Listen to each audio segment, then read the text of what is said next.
É inacreditável, meus amigos. Olha só o que o técnico Tite falou. Eu vou trazer agora para vocês, né, uma parte importante da entrevista coletiva. Vou deixar a entrevista coletiva completa aqui para vocês verem. E vocês, olha só o que o Tite falou. Mais um jogo no Maracanã. Flamengo agora contra o Cuiabá conquistou um ponto. Empatou 2 jogos em seguida no Maracanã. Oportunidade do Flamengo seguir na liderança. Agora não perde a liderança.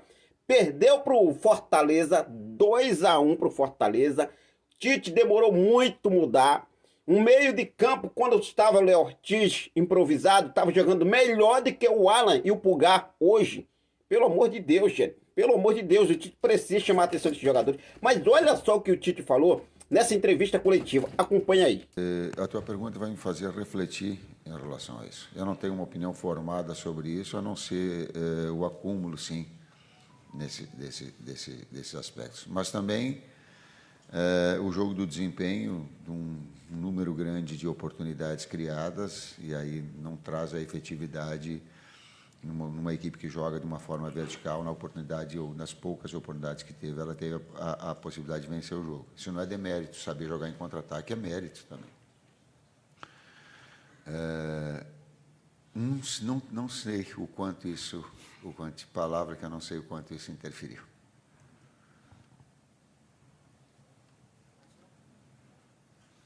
Tite, Letícia Marques, do GE.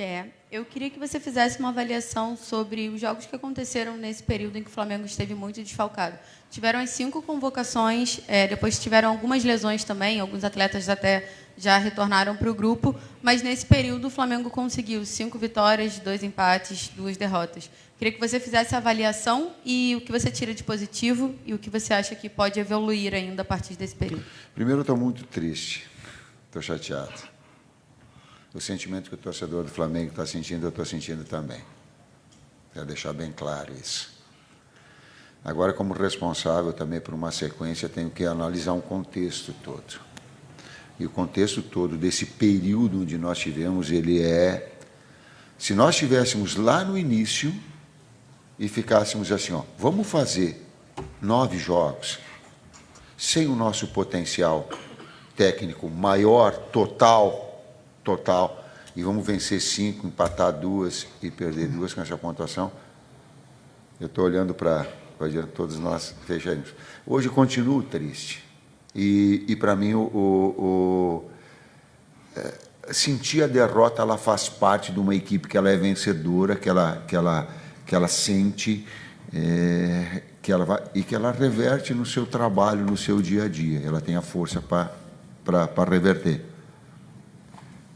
Derrota doída, porém o contexto todo deva ser avaliado.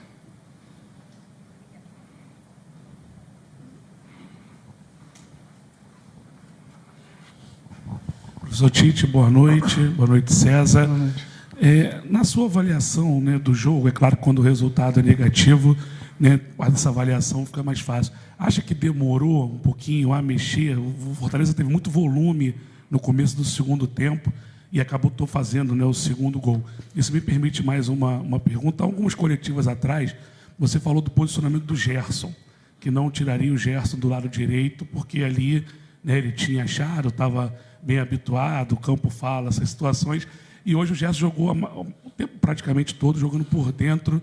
Eu queria que você falasse também em relação a isso. Obrigado. Vou pegar essa segunda parte e depois a primeira parte o César me ajuda. A gente tem que cuidar quando fala, porque a gente fala em cima do momento, da situação e da página do dia. Por que eu estou falando isso? Porque eu também lembro que eu vim aqui reconhecer o Gerson pela necessidade que nós tínhamos dele jogar em 2, 3 funções, e até coloquei que ele era um coringa.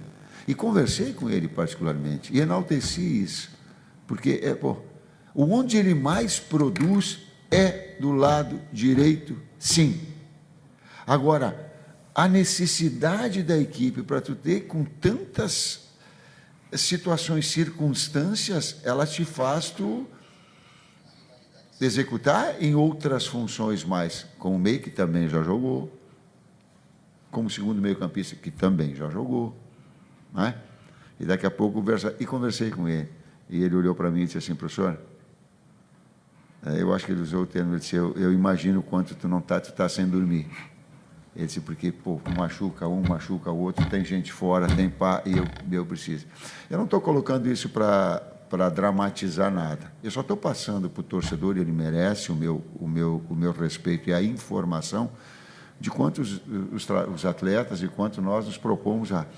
Mesmo numa posição onde não é o seu melhor, a necessidade da equipe, vai lá e o faz. Quanto ao volume da equipe no início do segundo tempo, né? Muito por conta das mudanças que nós tivemos que fazer, né? A gente, assim, jogando em cada contra uma equipe de transição, a maioria das vezes você precisa ter externos, né? A gente, por infelicidade, esse jogo também não tivemos Cebolinha e Bruno Henrique, então isso pesa um pouco mais, até o porquê do Gerson ter saído do lado, enfim. É uma coxa de retalho aí que a gente vai ajustando, né? E aí você perde os links, né? Porque quando você tem uma referência que está rodada, que vem jogando junto há algum tempo, né? Muitas vezes você faz ações sem pensar. E quando a cada jogo, por fatores que todos nós já sabemos aqui, nós temos que fazer mudanças, esses links são afetados também.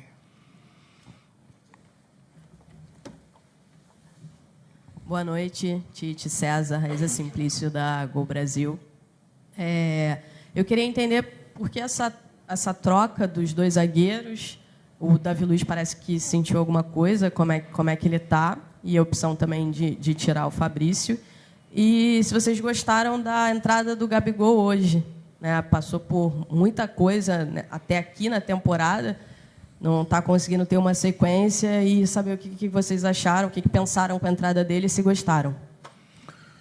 Dos dois zagueiros, nós temos 4 grandes zagueiros, afora os demais, e tanto o Léo quanto o Léo Pereira quanto o Léo Ortiz são construtores. E eles ficavam, por vezes, com a liberdade de construir. E se tu olhares, quantas vezes chegaram dentro do campo adversário, principalmente o Léo Ortiz, para tu ter um jogador mais de armação. Ele te proporciona isso, né? Dos dois terem. Aí tu tem, inclusive, jogadores fresh que possam fazer essa iniciação para empurrar o adversário, para abastecer. Então, tem essas opções, então, utilizá-las. O Gabriel tem, como penúltimo atacante, como foi, ou na hora que entrou 2 pivôs, um jogador de lado, essa possibilidade de ter movimentação e de ter presença de área. O gol que ele faz, e essa situação ela é milimétrica, ela também dá essa possibilidade. Então, usar as armas, usar as características que nós tínhamos em função do jogo, daquilo que o jogo se apresentava.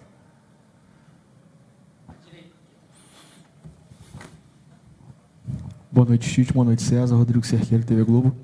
O Flamengo fez do Maracanã nesse período, principalmente nesse período de muitas ausências, né, como seu ponto forte até para chegar à liderança. Mas nos 2 últimos jogos acabou tropeçando e perdendo alguns pontos aqui, e que nesse momento custou a liderança. Queria que você fizesse uma avaliação, até para a sequência do campeonato, da necessidade da manutenção de vitórias em casa para um time que sempre está lutando de ser campeão, diante desses tropeços que foram tropeços já numa reta final de desgaste, de uma sequência de muitos desfalques, mas que custaram a liderança nesse momento.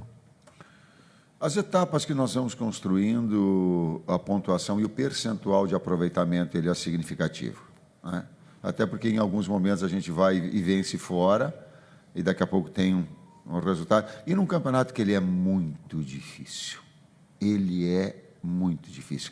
Essas oscilações elas vão acabar acontecendo, é importante que elas não sejam de mais e muito tempo, para manter uma performance e um aproveitamento de G4, G5, porque nos últimos 10, aí eu repito, as últimas 10 rodadas vai se definir o campeão. É estar sempre nela. Claro que nós queremos estar em primeiro. Claro que nós criamos essa oportunidade. Claro que nós estamos tristes com isso. Mas também volto a dizer, é olhar o quadro inteiro. Falei, terminei? Tem alguma coisa? Terminou. Não. Oi, César, oi, Tite. Tudo bem? Boa noite. David Sharp, do Antenados na Jogada. Vocês falaram aí sobre questão física, né, sequência de jogos, e a importância dessa paralisação agora até o próximo jogo.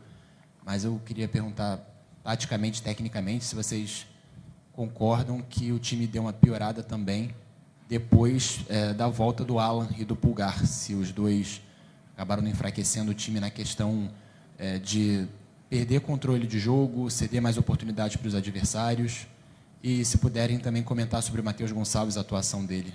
Obrigado. Volante, meio-campista, expert. Cara, eu discordo um pouco. A gente teve 70% de posse de bola, tivemos 21 finalizações, se não falha a memória, 7 no gol, contra, acho que 7 finalizações, 1 no gol, né, do adversário. Gol esse que, na minha avaliação, deveria ter sido... deveria ter uma intervenção do VAR, porque a função do VAR é justamente isso, para analisar o que o árbitro, muitas vezes, na velocidade do jogo, não tem condições de analisar. Eu era um homem desse setor, né, quando jogava, e a gente sabe que qualquer toque naquele momento atrapalha o gesto técnico, que o Wesley foi obstruído pelo adversário. Enfim, eu parabenizo a efetividade do Fortaleza, do Vojvoda, que já está há 3 anos, né? Tem um time muito ajustado, mas discordo. Um grande trabalho, sim. Uma coisa é uma coisa, outra coisa. Uma equipe que mudou seu modo de jogar e continua sendo competitiva, mas discordo. Para mim, valoriza a efetividade e parabenizo os nossos atletas, né? Pela fatores distintos assim, e eles hoje no jogo de performance e nos números nós poderíamos ter um resultado melhor. Deixa eu fazer uma pergunta para vocês. Pode inverter um pouquinho? Posso? Os comentaristas de vocês viram falta?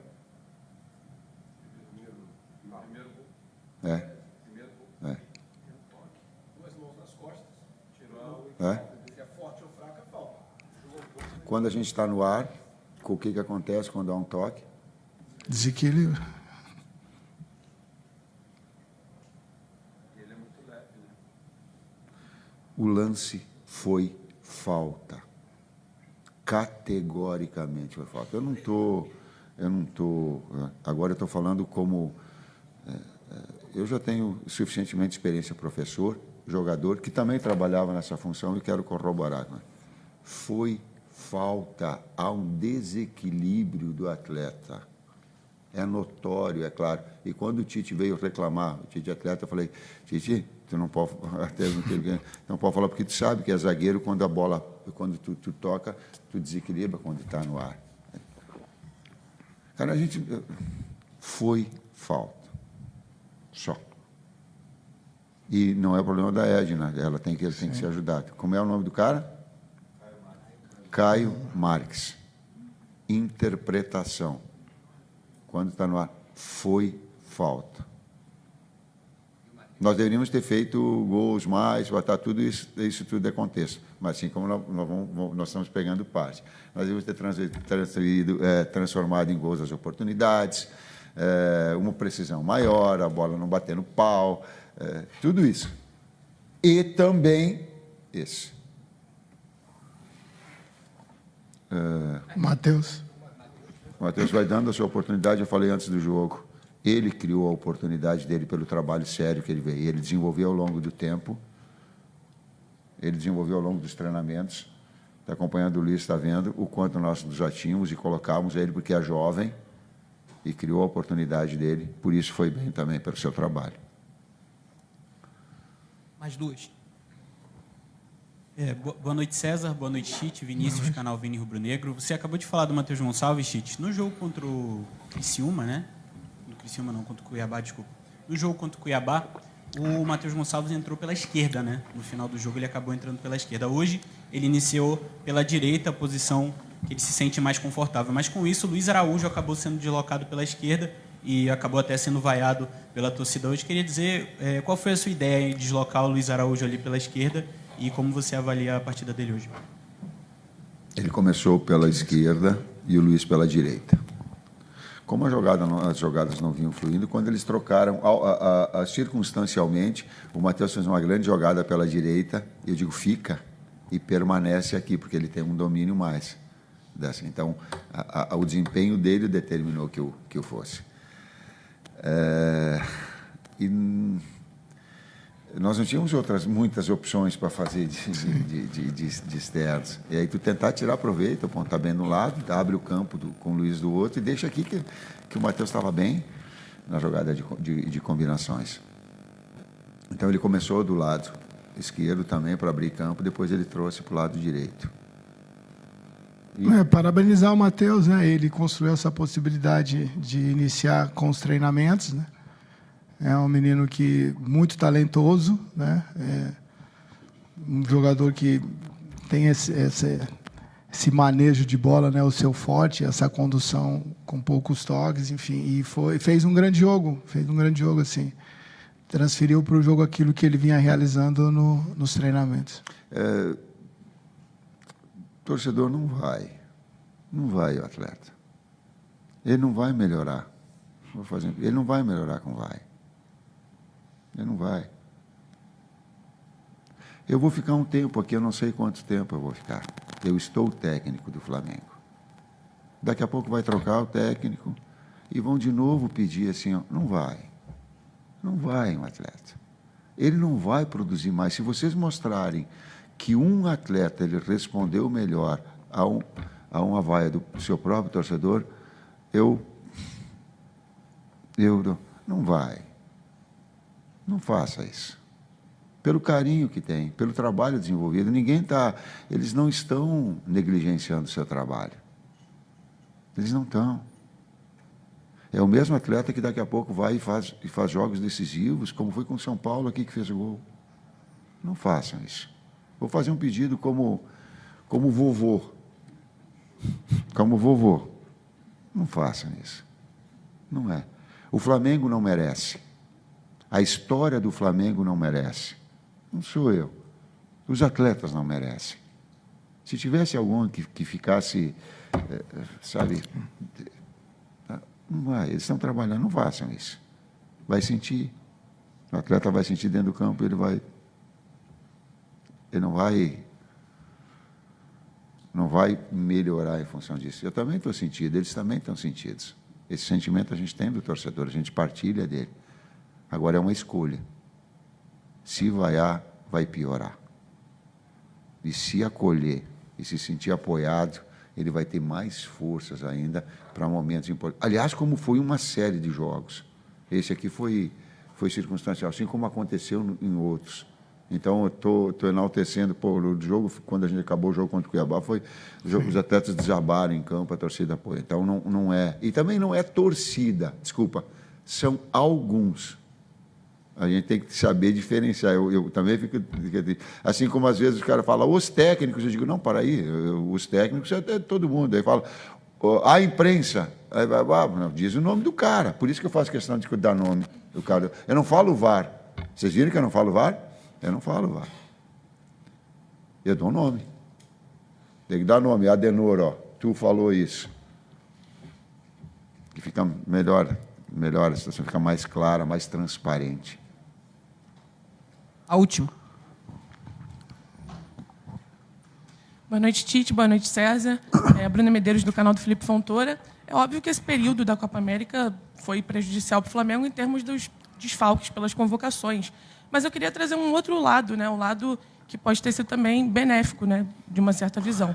Por exemplo, o Wesley foi o único jogador ali pronto, né? Apto para jogar pela lateral direita, sem improviso e tal. E eu queria que vocês falassem um pouquinho de como esse período pode ter ajudado na evolução dele, que eu, pelo menos, percebi muita evolução na parte defensiva dele. Queria que vocês falassem um pouquinho sobre isso aí. Obrigada. Bom, é um atleta que, sim, produziu muito bem. É normal, pela idade dele, né, essa oscilação que teve. Quando chegamos, nós tínhamos 3 laterais, no caso, o Matheus, o Varela e ele. É um jogador muito atento a detalhes, a correções, procura sempre nos treinamentos esse aprimoramento.